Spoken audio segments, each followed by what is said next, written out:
Welcome back to our channel. Today is a beautiful, drama-filled day to dive into the scandalous, high-stakes world of Los Angeles fashion and romance. The tension is boiling over, and we have the exclusive, explosive breakdown of everything you need to know. Let's get right into the fire. The shattering of a whiskey glass. The deafening, suffocating silence of a betrayal that absolutely cannot be undone. In the dark, secluded shadows of the Forrester Creations CEO office, a catastrophic line has been crossed that will detonate 3 marriages, obliterate a family legacy, and leave a permanent trail of broken hearts in its wake. There is no going back. The point of no return has officially been breached, and the fallout will be apocalyptic. The heavy oak doors of the executive suite are locked, but the irreparable damage is already done. Inside, the air is thick with the lingering scent of expensive scotch, paralyzing regret, and the undeniable, horrifying reality of a lethal mistake. Steffy Forrester Finnegan stares blindly at her reflection in the floor-to-ceiling glass windows, her hands trembling uncontrollably as she clutches her chest. She has crossed the ultimate, unforgivable line. She has just slept with Carter Walton. This is not merely a momentary lapse in judgment or a fleeting mistake. This is a nuclear bomb dropped directly onto the fragile center of her family.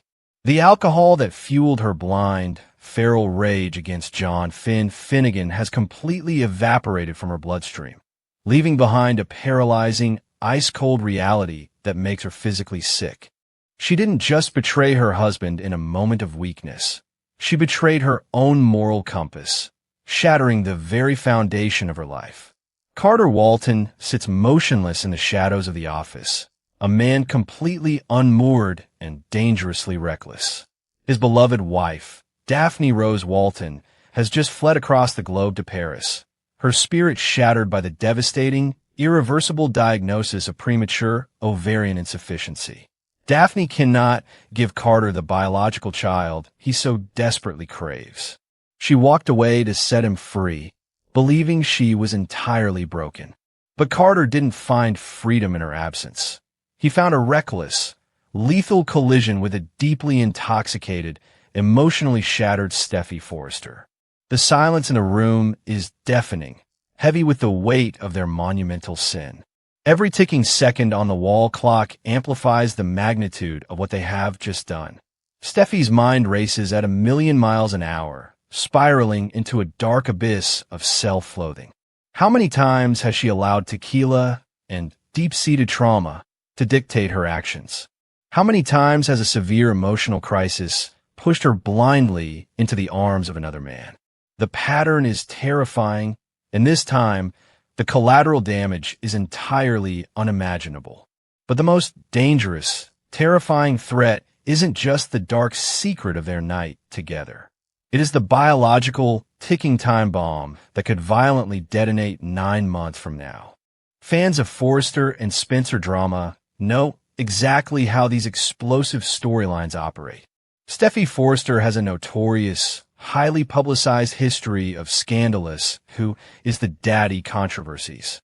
With Daphne tragically infertile and Carter yearning for a legacy, the soap opera gods are aligning for the ultimate, most agonizing twist imaginable.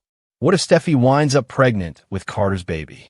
The sheer, unadulterated cruelty of that potential reality is staggering to comprehend. Daphne, a woman who loves Carter with every fiber of her being, is currently weeping alone in Paris because her body has betrayed her and cannot produce a child. Meanwhile, Steffy, who already has the picture-perfect family with Finn, might effortlessly conceive the very child Carter has begged the universe for. If Steffy begins experiencing morning sickness in the coming weeks, the fallout will be absolutely apocalyptic, tearing 2 families apart forever. And then, there is the heartbreaking reality of Finn. John Finn Finnegan is a man running out of time, fighting a phantom enemy he doesn't even understand. He bursts through the doors of Forrester Creations, his eyes wide with frantic, unyielding desperation. He drops his pride entirely. He drops his ego. He practically falls to his knees and begs Steffi for another chance, pleading with her to look past the horrific Sheila disaster that unfolded on the beaches of Monaco. Finn truly believes his marriage is hanging by a thread solely because of his biological mother's sinister presence. He pours his heart out, his voice cracking with pure, desperate love, swearing his undying loyalty to his wife. He has absolutely no idea that the thread of their marriage has already been violently severed by Forrester Creations' chief operating officer. He is begging for a chance to fix a window when the entire house has already burned to the ground. As Finn pours his heart out, Steffi cannot even bring herself to look him in the eye. The guilt consumes her from the inside out, eating away at her soul like acid. Every word of love and devotion Finn speaks feels like a physical, brutal blow to her chest. She is drowning in her own suffocating hypocrisy. She violently threw her wedding ring at Finn's chest because he kept a secret about Sheila. Now, she is harboring a secret so dark, so violently destructive, that it will obliterate Finn's entire world the second it inevitably comes to light. How long can Steffi keep this buried in the dark? How long before Carter, drowning in his own grief and complicated, messy feelings, cracks under the immense pressure of their shared sin? The countdown to destruction has officially begun, and there is absolutely no shelter from the impending blast. Across town, a completely different kind of warfare is rapidly escalating. Katie Logan Spencer is not a woman you want as an enemy. She is sharp, she is relentless, and right now, she is highly suspicious of the newest interloper in her family's life, Melissa Dillon.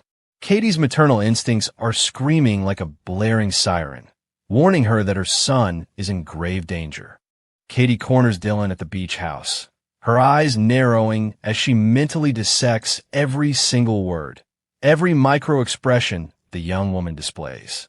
Dillon, feeling overly confident, makes a fatal, arrogant misstep. She casually brings up how she knew all about the Spencer family empire growing up because she was an avid reader of Ion Fashion magazine. She smiles, thinking it makes her look charming and destined to be there. For Katie, this casual admission is the ultimate smoking gun. The puzzle pieces violently snap together in her brilliant mind. Dillon's arrival in Los Angeles was not a coincidence. Her sudden employment, her tragic homelessness, her convenient insertion into Will Spencer's life right when he was most vulnerable.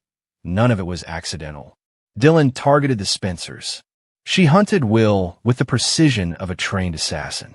Katie's mind races back to the darkest, most horrific chapter of Dillon's recent past. The fatal car crash. The tragic, violent death of Luna Nozawa. Dillon was behind the wheel when Luna was brutally killed while fleeing the police. At the time, Will Spencer, blinded by his inherent need to protect, forgave Dillon instantly, viewing it as a horrific, unavoidable tragedy. But Katie is now looking at Dillon through a terrifying, forensic new lens. What if the fatal crash wasn't an accident at all? Luna Nozawa was a massive threat.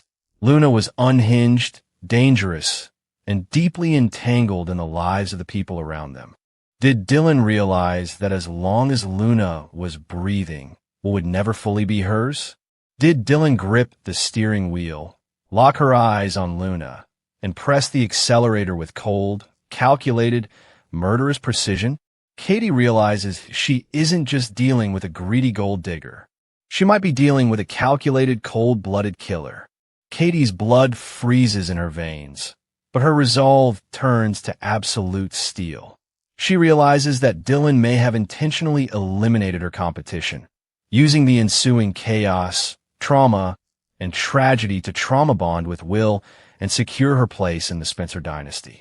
Katie vows to tear Dillon's life apart, brick by brick, until the ugly, bloody truth is exposed for the entire world to see. Will is completely blinded by passion, but Katie will not let her son be the next victim of a psychotic opportunist.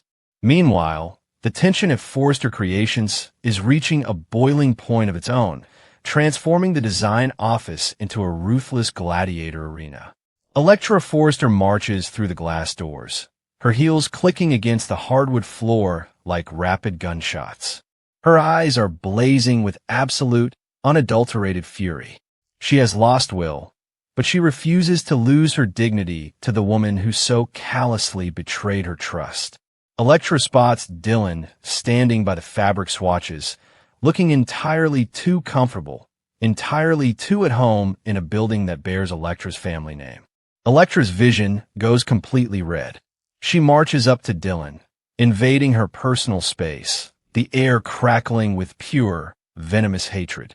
Electra demands to know how Dylan can sleep at night, how she can look at herself in the mirror after slithering into Will's bed the very second Electra walked out the door. Electra fully expects Dylan to cower in fear.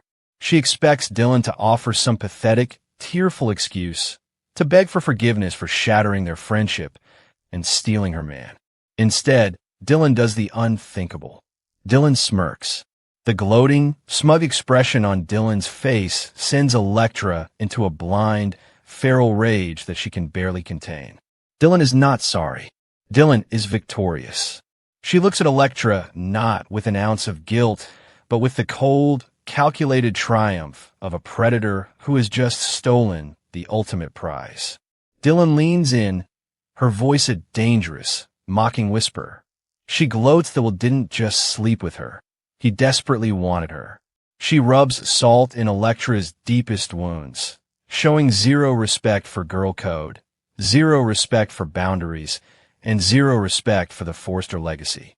The sheer, unapologetic audacity of Dylan's gloating shatters Electra's last remaining shred of self-control.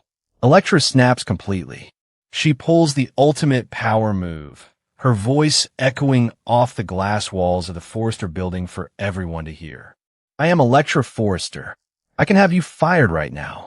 You are nothing but a desperate nobody, and you are done. It is a desperate, unhinged threat. Electra is shaking with wrath, ready to use her family name to obliterate Dylan's career on the spot. But Dylan doesn't flinch. Dylan doesn't back down. Dylan knows exactly what card she holds in this high-stakes game of corporate chess.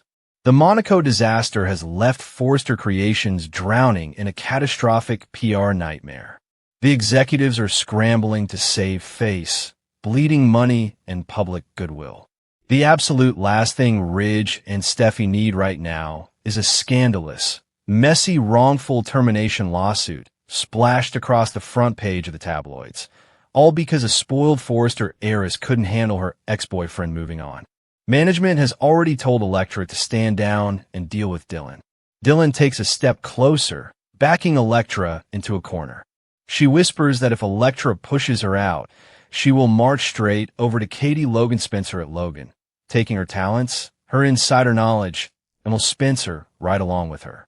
Dylan makes it crystal clear. Electra has absolutely no power here.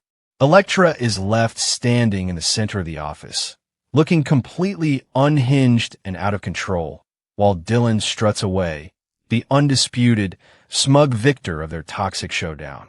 The battle lines are drawn in permanent ink and bad blood. Steffi is harboring a lethal secret that will destroy the Finnegan family from the inside out. Katie is relentlessly hunting a potential murderer who has infiltrated her son's bed. And Electra is losing her mind as Dylan systematically dismantles her life with a triumphant smirk. Los Angeles is a ticking powder keg, and the fuse is burning faster than anyone realizes.